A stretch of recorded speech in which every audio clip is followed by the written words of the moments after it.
pesanan Nabi kepada para sahabat. Dalam riwayat menyebut ada seorang sahabat Nabi itu, dia pergi tanya Nabi, pergi jumpa Nabi, dan dia beritahu kepada Nabi, minta kepada Nabi supaya memberikan pesanan-pesanan kepada dia. Jadi kata beliau, ya Rasulullah, ausini, wahai Rasulullah, berwasiatlah kepadaku, yakni berikanlah pesan-pesan. Kita ni kalau sebut wasiat ni, kita ingat biasanya orang akan kaitkan wasiat ni dengan omong-omong nak mati lah. Biasa dalam penggunaan kita bila wasiat tu, biasanya itu dengan hujung usia. Bila kita rasa kita umur lanjut dah dan sebagainya tu, rasa kita perlu nak berwasiat, nak pesan kepada anak-anak kita, cucu-cucu kita dan sebagainya lah. Jadi selalunya wasiat tu ghalibnya digunakan dalam situasi yang macam tu. Sahabat pergi jumpa Nabi, minta pesan. Berarti dia minta suatu pesanan yang berharga lah dalam hidup dia ni. Yang mungkin dia minta dari Nabi tu memberi satu pesanan, dia akan pegang benda ni sampai ke hujung pesanan tu. Jadi dia minta dari Nabi, ausini,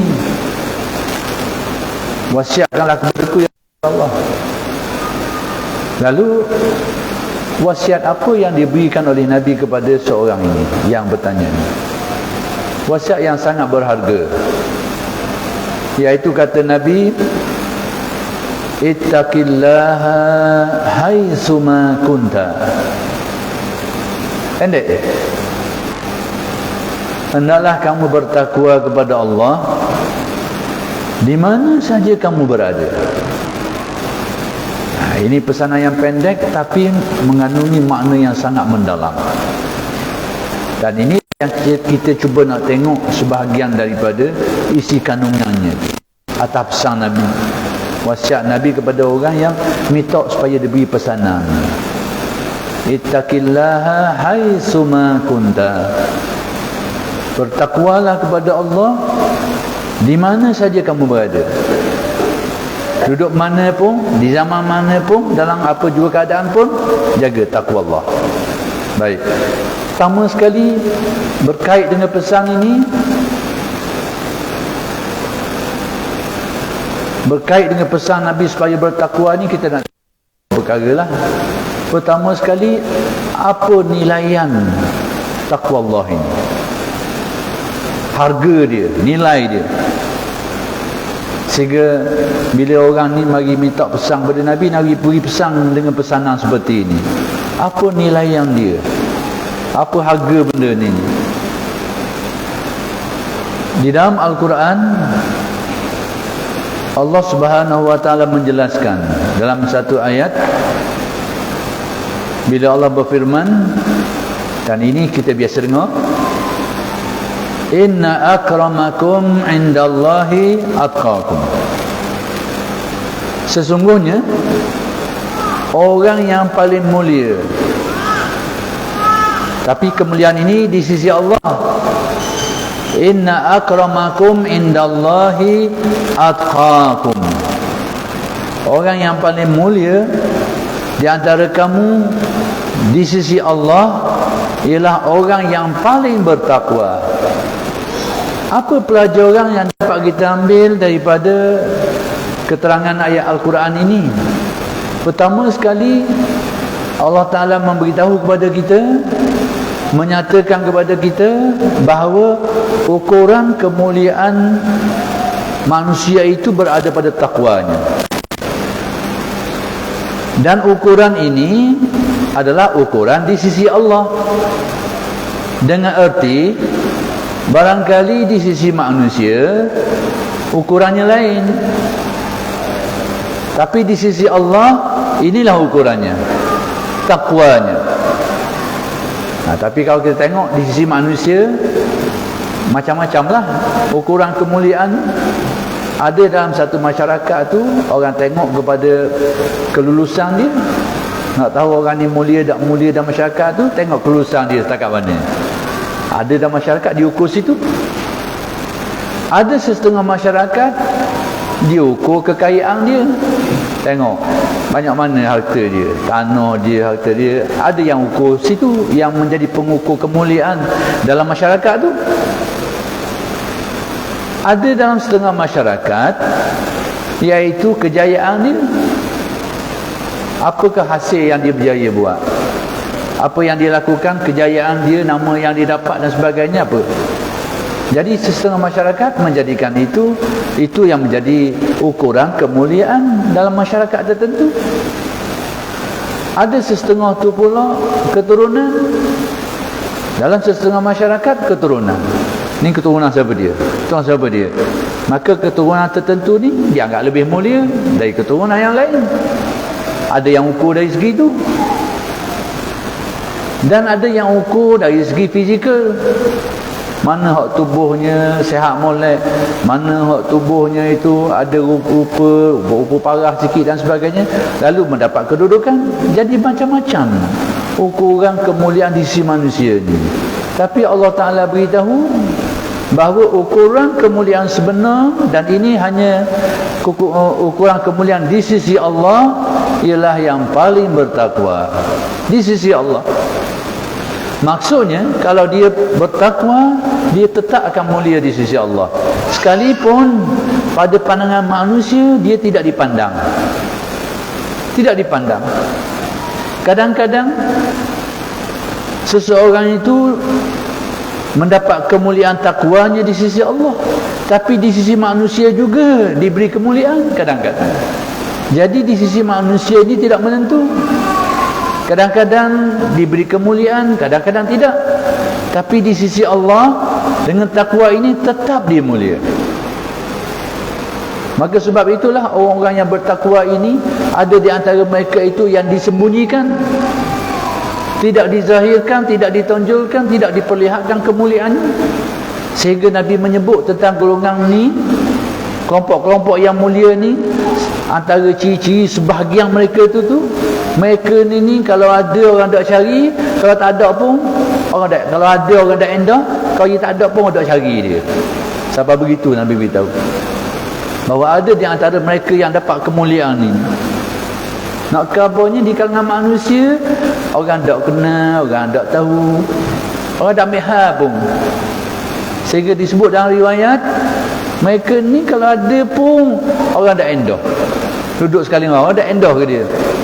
Apatah lagi tak ada. Oh, cari pun tak cari dia. Ada di antara yang macam ni. Kalau nak tengok dalam sejarah, yang pesen ni yang disebut dalam riwayat lah, iaitu Uwais Al-Qarni. Itu contoh orang yang mulia di sisi Allah, tapi di sisi manusia tak ada kedudukan sikit pun. Jadi antara contoh yang sudah sedia ada, Uwais Al-Qarni. Uwais Al-Qarni ni, dia ni orang Yaman. Orang Yaman ni bukan pakai comel. Dia antara Arab dengan India sikit. Ada hawa-hawa gitu sikit. Dia separuh-separuh. Arab tapi dia ada kehala ke situ sikit. Kalau dulu di Mekah dulu orang Yaman ni jadi buruh lah. Banyak orang jadi buruh. Orang kecil tapi gagah, penelang. Orang Yaman. Jadi dia dah asal dari Yaman. Dia hidup sezaman dengan Nabi. Maksudnya masa waktu Nabi ada, dia ada dah. Tapi tidak pernah berkesempatan untuk berjumpa dengan Nabi. Tak pernah. Tak ada pernah ruang masa berjumpa dengan Nabi. Mungkin sebab apa? Kerana masalah biaya, masalah tempat jauh. Tak ada Nabi. Dan dia seorang Muslim. Sudah tentu seorang Muslim lah, sebab Islam sudah sampai ke Yaman pada waktu itu. Jadi Uwais ni, menurut kisahnya tu, dia ni kerja dia ambil upah, kerja dengan orang, duk bela binatang orang, dan dia jaga mak dia, jaga molek mak dia, ambil upah kerja dengan orang. Jadi di kalangan keluarga dia sendiri pun tak endah mana ke dia. Apatah lagi masyarakat dia tu, sekitar dia, tak endah ke dia. Tapi tiba-tiba Rasulullah sallallahu alaihi wasallam ada berpesan sesuatu tentang orang ini kepada dua orang sahabat besar, Sayyidina Umar dan Sayyidina Ali. Nabi pesan kepada dua orang sahabat ni tentang orang ni, orang yang keluarga dia, masyarakat dia tak endah pun ke dia. Apa pesan Nabi? Nabi kata, kalau kamu jumpa orang ni, Nabi beritahu orangnya bagaimana, dengan tanda-tanda sekali, bukan tanda-tanda zahir, tanda-tanda selit dalam di badan pun Nabi khabar. Bawah tiak dia ada benda. Orangnya pattern ke mana, duduk kedudukan macam mana, mata ke mana, mata jadi mata tu, rambut dia ke mana, rambut, mata, warna, Nabi khabar sutir-sutir. Tanda yang kalau orang tengok, orang cang, orang kenal. Siapa tanda bawah tiak pun Nabi tunjuk ni, Nabi khabar dia. Padahal tak pernah jumpa Nabi. Tak pernah jumpa. Jadi bila berlaku pertemuan ni, selepas Nabi wafat, tak jumpa-jumpa lagi. Sebab Nabi pesan, dia kata kalau mu jumpa dengan orang ni minta doa, minta tolong dia, tolong doa supaya Allah Ta'ala beri pengampunan, sebab doanya sangat mustajab. Sangat mustajab. Jadi Nabi pesan gitu dia. Jadi dua orang sahabat ni, Sayyidina Umar, Sayyidina Ali, setiap tahun bila sentiasa pergi cari, bila masuk musim haji je cari, sehingga orang lain rasa pelik, tanya, tu pergi cari siapa dia ni? Tapi bila orang tanya mau cari siapa dia, tak khabar. Sebab Nabi tak pesan supaya khabar orang. Nabi suruh cari dia, kalau jumpa mu buat gini-gini. Jadi setiap kali masuk musim haji, dua orang ni tu susah sekali cari, tanya orang ni. Tanya tak khabar. Dan ini berlaku dalam tempoh yang panjang, sehingga selepas 10 tahun selepas 10 tahun Nabi wafat tu, baru berlaku pertemuan. Tapi sepanjang tu setiap tahun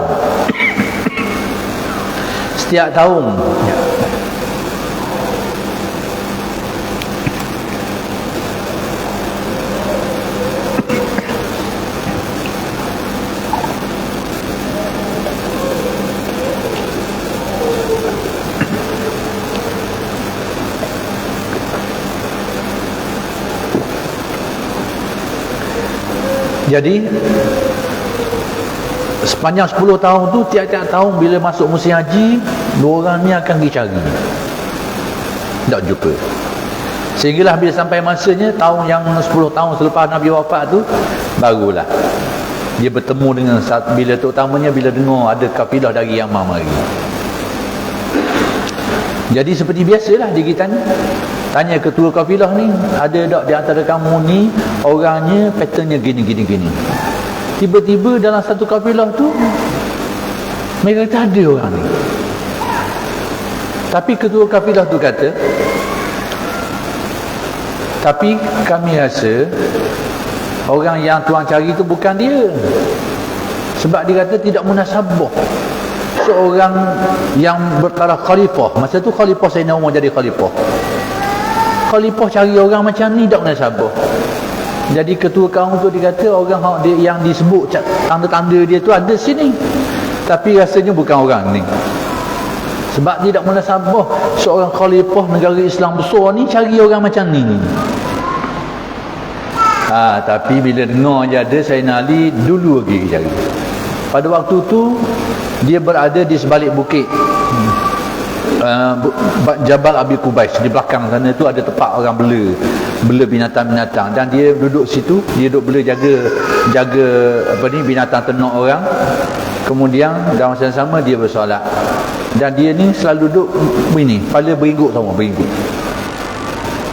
semua dudukan dia berzikir, dia baca Quran, beringguk-ingguk kepala dia. Jadi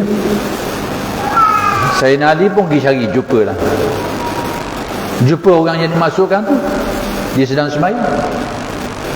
Jadi dia beri salam dan sebagainya. Lepas tu Sayyidina Umar peluk mari. Akhir sekali bila siasat tanya betul lah orang ni. Bila betul, Uwais pun diperasan orang tahu. Orang tahu dan mungkin ada sesuatu lah. Jadi dua orang sahabat ni, Sayyidina Ali, Sayyidina Umar, oleh kerana dipesan oleh Nabi, lalu sampaikanlah minta supaya dia tolong doakan, tolong minta doa ke dia. Tapi bila dua orang sahabat besar Nabi ni minta dia tolong doakan, dia jawab apa? Dia kata, aku tidak mengkhususkan doa aku kepada seseorang, doa aku kepada seluruh orang Islam.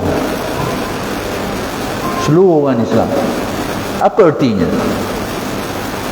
Doa aku tu kepada seluruh orang Islam, tidak ketujuannya orang ni, semua orang Islam. Artinya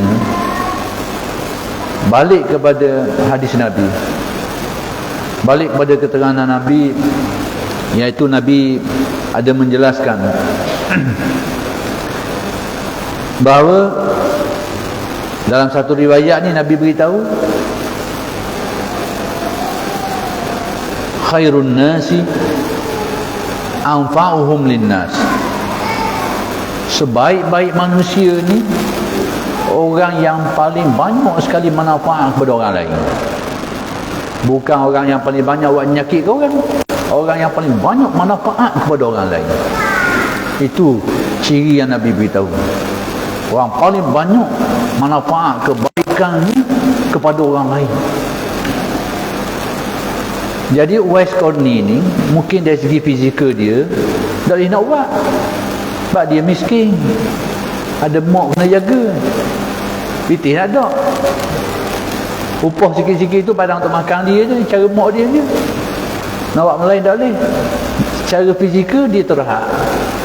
Tapi apa yang Nabi sebut, sebaik-baik manusia adalah yang paling bermanfaat kepada manusia lain.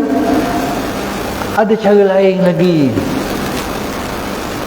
Dengan kewangan tak mampu nak buat, dengan tenaga tak mampu, dia bukan orang gagah Uwais ni.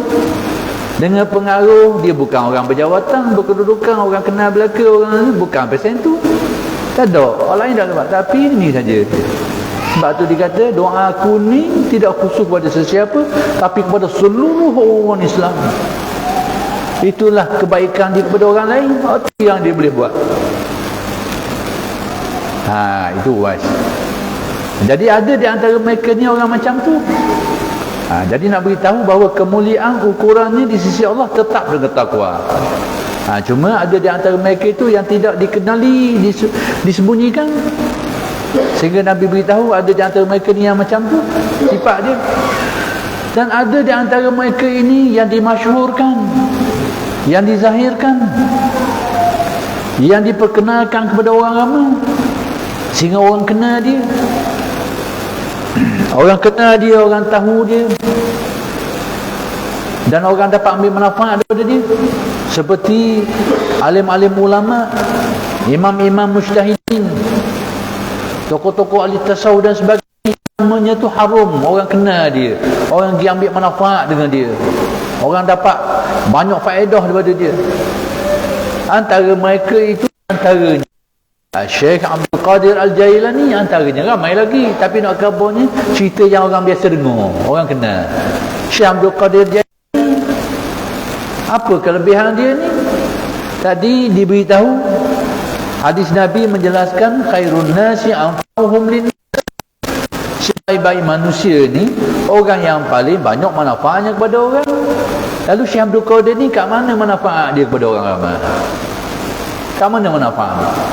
Manfaat dia ni antaranya dia mengembalikan orang-orang jahat jadi baik. Puluhan ribu orang, orang-orang yang di kalangan orang Yahudi, di kalangan orang-orang Nasrani, puluhan ribu masuk Islam kerana dia.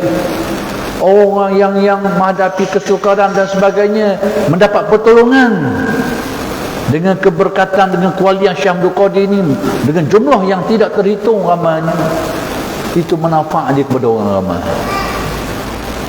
Jadi ada di antara orang yang bertakwa ni dizahirkan Allah, ditonjolkan, dikenalkan sehingga orang tahu, orang kenal dia, orang ambil manfaat daripada dia. Hak tadi tu disembunyikan, tak ada orang kenal. Tapi dia memberi manfaat kepada orang dengan cara lain, dengan cara sendiri dan bermacam-macam ragam. Jadi itu yang pertama tentang takwa Allah. Baik. Kemudian berkait dengan takwa ini, perkara yang kedua, bila Allah Ta'ala berfirman, inna akramakum indallahi atqakum, sesungguhnya orang yang paling mulia di antara kamu di sisi Allah, orang yang paling takwa. Perkataan atqakum, yang paling bertakwa itu membawa pengertian bahawa darjat takwa ni tak sama. Darjat dia tu, takwa tu takwa lah, tapi darjat tidak sama. Sehingga dikatakan yang paling mulia, yang paling bertakwa. Berarti ada orang yang takwanya tidak setinggi itu, rendah sikit, dapatlah kemuliaan yang setaraf dengannya. Ada yang rendah lagi dan sebagainya. Jadi takwa ini ada darjatnya, ada tahapannya, tahapan takwa itu. Kemudian yang ketiga, apa itu takwa? Yang selalu kita sebut semua ni, takwa ni apa benda? Yang menjadi ukuran kemuliaan di sisi Allah Subhanahu Wa Taala ni, apa sebenarnya takwa ini? Jadi yang biasa kita dengar dalam khutbah-khutbah Jumaat yang dipesan oleh, kalau kita hadir pada setiap kali khutbah Jumaat tu, salah satu rukun dalam khutbah tu adalah berpesan supaya bertakwa. Rukun dalam kedua-dua khutbah tu, khutbah pertama, khutbah kedua, itu berpesan supaya bertakwa ni rukun khutbah. Mana-mana khutbah, sama ada khutbah pertama, khutbah kedua ke, tidak ada pesanan supaya bertakwa ini, tak sah khutbah. Dah ingat nak baca contoh, dah ingat ya ayyuhallazina amanu taqullah atau ayat-ayat lain, terlepas tu. Dah terbaca, batal khutbah. Bila batal khutbah, Jumaat itu tak pakai. Jadi berpesan pada takwa itu adalah rukun. Cuma disebut dalam khutbah tu, bertakwalah kepada Allah dengan melaksanakan perintahnya dan meninggalkan larangannya. Dan ternyata ini terlalu umum, luah doa lalu. Macam kita kau dah nak capa, luah sangat, dah nak nyakuk. Buat yang disuruh, tinggal yang dilarang. Jadi kalau kita ni, kalau kita mahir dah tak apa. Kalau tak mahir lagi ni, dah nak capa. Orang kalau orang tuhuk dalam laut, orang mahir berenang dah, tahu arah tu tak apa. Tapi orang tak mahir lagi, tuhuk dalam laut, memang lemah situ dia, tak tahu nak tuju mana. Jadi kita ni tak boleh main laut lagi, main sungai dulu. Sungai pun tak lepas, parik je dulu. Tuhuk dalam parik, tahulah kat mana tebing, tahu. Jadi kita ni gitu juga dalam takwa ni, bila disebut dalam Al-Quran dengan melaksanakan perintahnya dan meninggalkan larangannya, itu luas sangat, kita tak ada nak takak. Maka di sinilah Al-Imam Al-Ghazali rahmatullah alaih, saya lajak sikit boleh dah, lajak sikit, tak boleh jauh-jauh sangat. Kita faham dah suasana kapur ni lain sikit. Jadi saya ingat dulu masa saya pergi belajar di Universiti Melaya UKM, di nu sana tu kuliah-kuliah malam-malam tu dia orang biasa. Terengganu lepas Isya tutup surau lalu dah. Jadi jarang. Akhir-akhir ni barulah dia orang ada program-program sikit lepas Isyak. Tapi kedian-kedian ni, kalau dulu tempat-tempat kita ni lepas Isyak tutup api. Jadi itu budaya lah. Baik, saya nak beritahu bagaimana Hujjatul Islam Al-Ghazali. Imam Ghazali ni dia menghuraikan takwa ni. Saya nak ambil cara rekah je untuk jadi pedoman kita je. Imam Ghazali kata takwa ni dia ada tiga tingkatan dia, tiga marhalah. Pertama sekali, iaitu dengan makna kita buat apa yang disuruh, tinggal apa yang dilarang secara zahir saja. Macam kalau kita semayang, suruh semayang, kita semayang. Khusyuk dah khusyuk, ingat dah risau. Kita suruh puasa, kita disuruh puasa, kita buat. Macam mana puasa kita tu, banyak benda hak rosak kedok dalam tu, kita tak risau. Asal sah sudah. Jadi kalau kita lakukan itu, artinya kita sudah ada sebahagian takwa. Takwa ini kata Imam Ghazali diambil daripada firman Allah Subhanahu wa taala, ya ayyuhalladzina amanu taqullaha haqqa tuqatih. Wahai orang-orang yang beriman, hendaklah kamu bertakwa kepada Allah dengan sebenar-benar takwa. Jadi menurut tafsirannya, haqqa tuqatih itu dengan mana haqqa ta'atih. Ati'ullaha haqqa ta'atih. Hendaklah kamu taat, kamu patuh kepada Allah dengan sebenar-benar ketaatan dan kepatuhan. Jadi menurut huraian Ghazali, hak pertama ni dengan erti kita buat apa yang disuruh, tinggal apa yang dilarang secara zahir. Batin kita ikut sekali, hadir sekali, itu tak kisah. Asal buat je. Semayang, saya semayang je. Khusyuk, dah kisah. Jadi kalau kita lakukan perintah Allah tu, kita tinggal yang dilarang, semata-mata buat, semata-mata tinggal yang dilarang, semata-mata buat yang disuruh, itu sudah ada makna takwa. Tapi baru peringkat pertama sebahagian. Baik. Hak yang kedua kata Imam Ghazali, takwa melibatkan gerak hati kita. Dalam hak tadi gerak zahir. Peringkat kedua kata Ghazali melibatkan gerak batin. Gerak hati. Kita ni kita kena ingat, kita ni dua dalam satu. Tapi kita berasa je. Kita tak berasa dua tu atu raya sekali. Jadi sekarang ni kita tapi sebenarnya dua. Jasad kita dan roh. Bila kita mati, jasad kita dipisah daripada roh.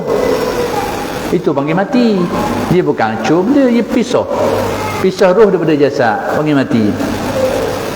Dan kita di akhirat nanti akan dibangkitkan oleh Allah atas rupa roh kita tu, bukan atas rupa ni. Bila sebut gini, kita kadang-kadang rasa yedok-yedok sekarang. Sebab kita ngaji Usuluddin dulu, kita dibangkitkan dengan jasad. Ingat rupa gini, tak. Manusia dibangkitkan atas rupa amal dia. Apa arti rupa amal? Rupa amal ni rupa perangai dalaman kita tu. Rupa akhlak kita, rupa iman kita, rupa takwa kita, rupa kepada roh kita tu. Itulah yang menentukan rupa kita di akhirat. Maksudnya, kalau iman kita molek, akhlak kita comel, sifat dalaman kita molek, maka rupa zahir pun moleklah di akhirat. Comel lah.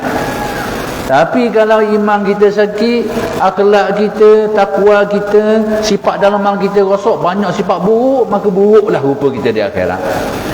Dalilnya di mana? Dalilnya, dalil yang mudahnya, ada seorang perempuan tua. Dia tanya Nabi. Dia kata apa? Dia kata, ada tak orang tua dalam syurga? Nabi kata orang tua tak masuk syurga. Nabi bergurau dengan orang tua tu, tapi Nabi tak lebong. Kita ni banyak lebong. Hanya gurau Nabi gurau betul, tapi ada makna gurau. Nabi kata orang tua tak masuk syurga. Perempuan tua ni dengar nangis dia. Dah sebab dia tua. Nabi kata orang tua tak masuk syurga. Jadi sedihlah dia. Jadi dia tak nak takak Nabi khabar tu. Jadi dia sedih. Bila sedih, Nabi pun beritahu. Dia kata memang orang tua tak masuk. Kalau dia tua, dia seorang saleh, dia masuk syurga, dia akan jadi muda. Itu maksudnya manusia ni dibangkitkan atas rupa amal dia tu, bukan atas rupa kita. Kalau rupa zahir kita ni nyaknya ke orang buta. Orang buta, orang tak ada tangan, orang tepang. Atas dunia tepang tu, akhirat tepang pula sekali lagi. Tak sakit. Jadi sebab itu bangkit di akhirat atas rupa amal kita tu. Comel tak comel atas rupa amal. Inilah buah takwanya Nabi besar ni. Sebab tu Nabi besar dah dunia, bila orang ni minta wasiat Nabi, Nabi kata ittaqillaha haitsuma kunta. Bertakwalah kepada Allah di mana saja kamu berada. Sebab apa? Bukan atas dunia ni saja jadi comel, di akhiratmu akan dibangkit dalam keadaan comel. Jadi takwa dengan manhaj yang kedua tu iaitu rupa batin kita tu, gerak hati kita. Itu takwa bahagian kedua, tingkatan yang kedua. Dari mana semua ini? Imam Ghazali ambil benda ni daripada firman Allah, iaitu Allah berfirman dalam Al-Quran, wa iyaya fattaqun, maka kepadaku hendaklah kamu bertakwa, hendaklah kamu rasa gerung, kamu merasa hebat.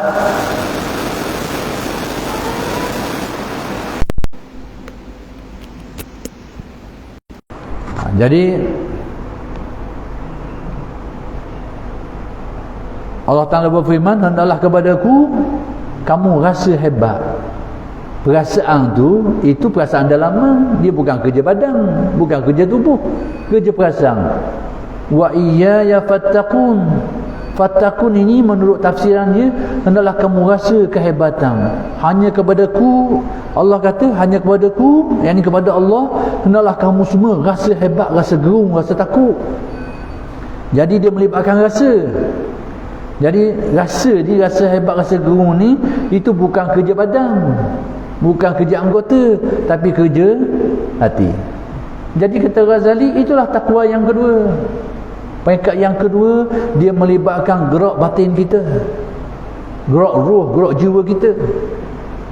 Maksudnya kalau kita semayang, badan kita bergerak, batin kita tak bergerak, takwa peringkat pertama ada, tapi peringkat kedua tak ada. Tapi kalau kita semayang, gerak badan kita pun ada, gerak batin kita pun berjalan sekali, ini ada dua tingkatan takwa pada dia. Sudah ada dua tingkatan takwa. Badan dia hadir dalam solat, hati dia pun mengikuti sekali. Kalau badan dia rokok, hati pun rokok.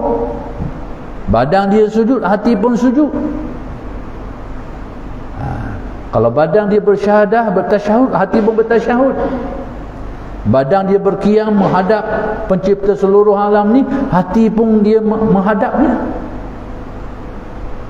Bila dibaca inni wajjahtu wajhiya lillazi fataras samawati wal ard, aku menghadapkan diriku, bukan saja badan, tubuh badan ni menghadap ni hak dalam dia tu, ruh dia tu, ataupun gerak batin dia juga menghadap kepada rahsia ketuhanan Allah. Itu takwa peringkat dua. Jadi takwa peringkat dua ni melibatkan gerak dalaman dia. Itu yang kita nak jaga. Baik, yang ketiga, serpihan dia ni iaitu melibatkan gerak dalaman yang lebih kukuh lagi lah, dalam lagi. Kalau kita panggil qalbu tu dalam dah, qalbu hati kita, yang hati nurani kita tu. Tapi kalau istilah tasawuf dipanggil sir lagi, ataupun ruh dan sir. Tu bahagian yang terdalam dalam jiwa manusia. Tu kita dah nak pergi situlah. Dan ketiga-tiga ni Imam Ghazali ambil di mana? Ambil daripada firman Allah. Man yuti'illaha wa rasulahu wa yakhshallaha wa yattaqih fa ulaika humul faizun. Sesiapa man yuti'illaha wa rasulah, siapa yang taat kepada Allah dan Rasulnya, taat sudah ada. Wa yakhshallaha, dan merasa takut kepada Allah pun sudah ada. Wa yattaqih, dan bertakwa. Jadi takwa ni makna apa?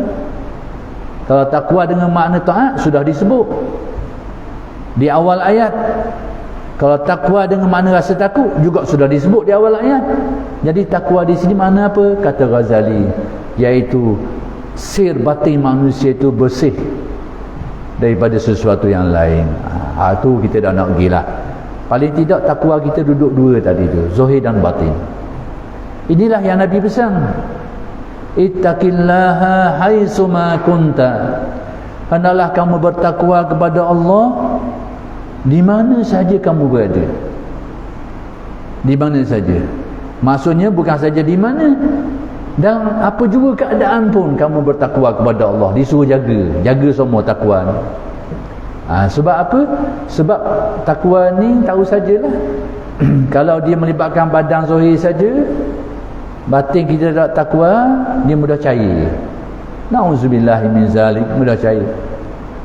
Kita jaga sangat pesan Nabi ni, sebab Nabi beritahu di akhir zaman akan timbul satu fenomena, akan timbul satu keadaan. Sebab tu Nabi pesan ittaqillaha, jagalah takwa dengan makna-makna tadi tu. Sebab apa? Akhir zaman kita akan tengok Akhir zaman kita ni menghalakan akhir zaman dah ni. Nabi beritahu beberapa keadaan yang berlaku. Antaranya fenomena ada orang pagi mukmin, petang kafir. Petang mukmin, pagi kafir. Sama ada kufur nikmat, boleh juga, boleh jadi juga. Tapi itu yang sikit. Tapi kalau kufur iman kita bimbang, takut rosak iman tu. Tu Nabi suruh jaga takwa Allah ni, jaga semua. Kemudian kita akan tengok juga dari aspek yang lain. Aspek yang macam mana Nabi beritahu umat Islam ini, kedudukan umat Islam beginilah. Sebab tu Nabi suruh jaga takwa tu di mana saja berada ni, sebab dia ada kaitan dengan benda lain. Ada kaitan. Antara fenomenanya Nabi beritahu umat Islam akhir zaman ni jumlah tidak kurang. Tidak kurang jumlahnya. Bukan sikit lah. Jumlahnya ramai. Tapi ramainya umat Islam itu tidak ada kekuatan dan kekokohan. Pucanya jadi gitu kerana rosak bahagian takwa bahagian dua tu. Takwa bahagian dua tu rosak.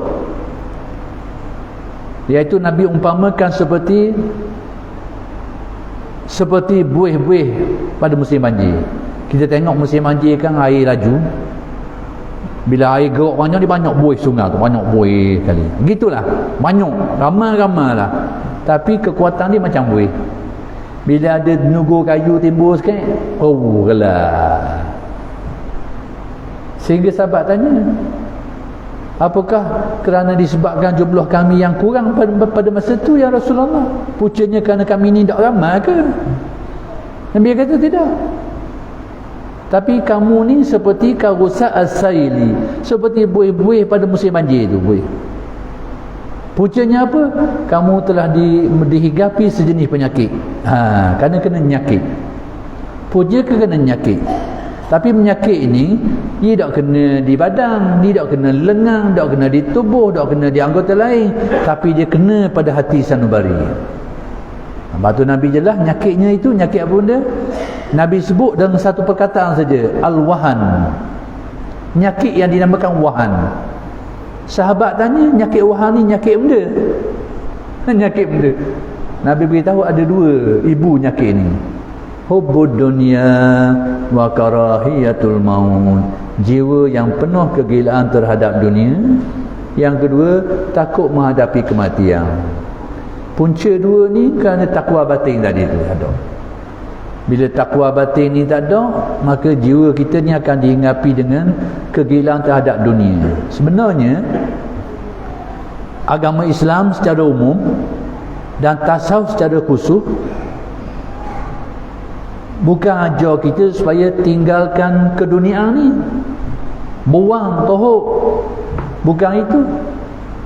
Sebab kehidupan duniawi kita hari ni, makan, minum itu semua itu keperluan kita. Bahkan dia ada jambatan untuk buat kebajikan, jambatan untuk menyempurnakan agama, jambatan untuk kita dapat habuan di akhirat nanti. Tapi yang dilarang dalam Islam kita, bahkan secara umum dan tasawuf secara khusus, iaitu apabila dunia itu menjadi kegilaan kita, sehingga kita dihantui, dikuasai oleh sifat tamuk, sifat gila, sifat sombong, akhir kali berebut, lepas tu bunuh-membunuh dan bermacam-macam. Inilah Nabi bimbang. Hubbud dunia wa karahatil maut. Gila dunia, bukan milik dunia, tapi gila lain. Antara gila dunia, milik dunia lain. Gila dunia ni tak semestinya dia kaya. Kadang-kadang merepak pun jadi gila pun ada. Jadi gila dunia ni sifat dalaman. Belum tentu orang yang kaya gila dunia, belum tentu orang miskin tidak gila dunia, belum tentu. Kerana dia adalah sifat bagi hati manusia. Orang yang kaya mungkin gila dunia, mungkin tidak. Orang yang miskin mungkin tidak gila dunia, tapi mungkin gila dunia, boleh jadi belaka. Jadi ukurannya bukan milik, tetapi rosak hati kerana pengaruh-pengaruh keduniaan. Nabi pesan situ. Nyakitnya tu. Balik, sebab tu Nabi, ittaqillah, jagalah takwa Allah ni. Paling tidak dua arah tadi tu, takwa zahir dan takwa batin. Selagi. Tak panjang-panjang malam ni. Pesan Nabi lagi. Akhir zaman yang akan timbul ni sebab apa? Nabi pesan jaga sangat takwa tu. Antaranya Nabi pesan akan muncul di akhir zaman ini suatu kelompok manusia yang disifatkan ciri, yang dicirikan oleh Nabi dengan ciri-ciri yang tertentu. Antaranya apa yang Nabi sebut, yaqra'unal Quran la yujawizu hanajirahum. Mereka ni baca Quran, tapi Quran yang mereka baca tu tidak melebihi daripada kerongkong mereka ni. Maksudnya bacaan Quran tu duduk mulut je, tapi tidak sampai menjadi suatu penghayatan dan keyakinan dalam hati dia. Maksudnya Al-Quran yang dibaca tu baca untuk orang, diri sendiri tak pakai buah tu. Akan berlaku Nabi kau. Sebab tu Nabi pesan, ittaqillah, jagalah takwa Allah. Jaga takwa dengan makna yang saya sebut tadi tu. Sebab apa? Kita akan temu dengan fenomena ni. Bertemu dengan keadaan ni. Jadi akan na'udzubillah, mudah-mudahan Allah Ta'ala lindung kita lah. Yaqra'unal Quran la jawizu hanajirahum, baca Quran, baca ayat Al-Quran, tapi tak masuk dalam hati. Maksud bukan pakaian dia, maksudnya pakaian untuk orang. Kemudian Nabi sebut lagi dalam hadis Nabi, yaquluna biqauli khairil bariyah wa laysu minhu fi syai'. Mereka ini berbicara dengan kata-kata sebaik-baik manusia. Sebaik-baik manusia ni siapa dia? Nabi Muhammad sallallahu alaihi wasallam.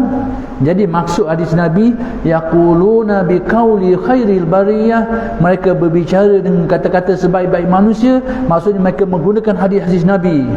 Tapi bagaimana keadaan? Salah ke guna hadis Nabi ataupun menyebut hadis Nabi, mengajarkan hadis Nabi? Bahagian itu tidak salah. Tapi yang salahnya, yang menjadi masalahnya, walaisu minhu fi syai'. Sedangkan mereka sendiri tak ada habuan pun hadis yang mereka gunakan itu. Tak ada habuan pun. Maksudnya bukan jadi pakaiannya, bukan jadi perhayatannya. Itu Nabi pesan tadi, ittaqillaha haitsuma kunta. Bertakwalah kepada Allah. Yani betulkan takwamu dengan makna yang katakan tadi. Jangan takwa zahir saja, tapi usahakan untuk takwa batin juga. Itulah mudah-mudahan akan menjadikan kita ini memenuhi apa yang Nabi pesan tadi. Haitsuma kunta, di mana saja kamu berada. Kita akan menghadapi zaman-zaman seperti itu. Dan akhir sekali saya nak sebut lagi malam ini, yang saya rasa perlu sikit, saya nak sebut sikit ya, 2-3 minit lah, berpanjang.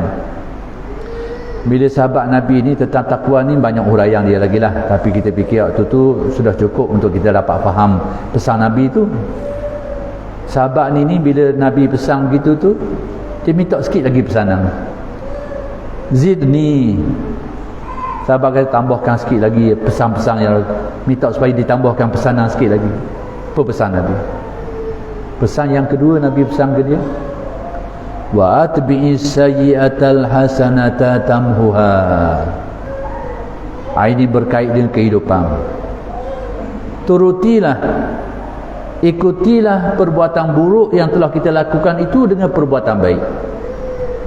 Tamhuha, perbuatan baik yang kita buat selepas perbuatan buruk yang sudah kita terbuat tadi itu, dia akan menghapuskannya. Artinya apa? Artinya kita dalam hidup ni, Nabi beritahu, kehidupan kita ni, manusia ni, sebab ni pesan ni benda Nabi kabah kuci-kuci penting-penting, bahawa hidup kita atas dunia ni sebagai manusia ni tak lagi daripada salah dan silap. Tak nak kata siapa dia lah, jangan tunjuk orang tu, tunjuk orang ni lah. Nak kabarnya manusia ni tak nak lagi daripada salah dan silap. Sikit banyak, berat ringan je. Yang terpelihara tu para Nabi dan Rasul alaihi wassalatu wassalam. Jadi masalah kesilapan kita ni, dosa kita ni, jangan kita anggap hanya balasan di akhirat saja. Bahana dia tu berlaku di dunia ni juga. Di akhirat memang sudah tentulah, atas dosa yang kita tidak selesaikan, di akhirat kita akan tanggung. Kerana dijanjikan Allah, siapa yang melakukan kesalahan dosa dia akan tanggung dengan siksaan di akhirat. Tapi kesilapan, kesalahan manusia, kekufuran, kejahatan, kemaksiatan yang buat manusia atas dunia ni, dia akan mengundang musibah kepada manusia atas hidup ni juga. Sebab tu kalau kita tengok ayat-ayat Al-Quran yang banyak tadi tu, bila berkait dengan masalah Allah Ta'ala membinasakan, menghancurkan kaum, menurunkan azab bercara, akhir sekali dikaitkan dengan sebab dia tu. Sebabnya tu iaitu dinyatakan bahawa dengan sebab apa yang telah mereka usahakan. Maksudnya musibah yang berlaku hari ni, bala bencana yang berlaku hari ni dalam keyakinan kita sebagai Muslim adalah angkara perbuatan kita sendiri. Tengoklah dalam Al-Quran ayat-ayat yang menyebut tentang musibah, tentang bala, tentang kehancuran, selalu dikaitkan dengan menurut apa yang mereka telah usahakan, dengan sebab apa yang telah mereka usahakan. Banyak sekali ayat Al-Quran dikaitkan situ. Jadi artinya apa? Pedoman ringkas saya nak khabar malam ni, kita ni salah satu pedoman dia, kalau kita menghadapi banyak, saya sekali berlaku dugaan hidup lah, banyak masalah, banyak dugaan, kadang-kadang salah satu pedoman salah satu cara nak menyelesaikannya, banyakkan istighfar.